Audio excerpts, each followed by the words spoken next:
corn crop is getting tall and time is running out for side dress or late season fertilizer applications for many growing areas.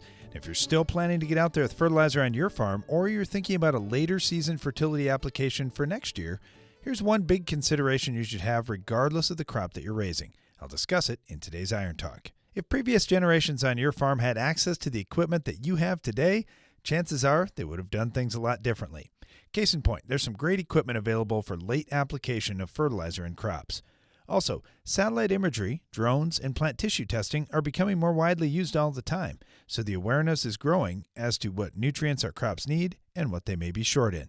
However, just because a crop is short in something and you can actually apply that nutrient to the field doesn't necessarily mean it's going to get into the plant in time to save this year's yield.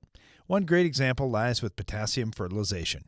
As yields continue to go up, the demand for nutrients like potassium, especially during flowering in soybeans, is getting greater. However, if you're significantly short in potassium and wanted to apply it around the time your beans are flowering to fill pods and improve yield, can you get it into the plants? Well, if soil texture is light and sandy and you have plentiful irrigation to move the potassium down into the soil, you may well be able to accomplish this and feed the crop. If you have heavy soils and no irrigation, though, the chance of surface-applied potassium getting into the crop through the root system is pretty slim. Nutrients like nitrogen move in the soil well, and nitrogen has been used successfully in late applications for a long time. Nutrients like potassium, though, move very little in heavy soils. So rather than broadcasting a dry product, your best shot to actually get some K into the plants would be foliar feeding with something like Sure-K.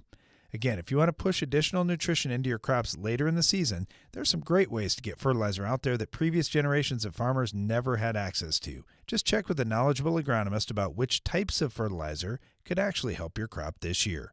That's all for today's Iron Talk, and now back to the show.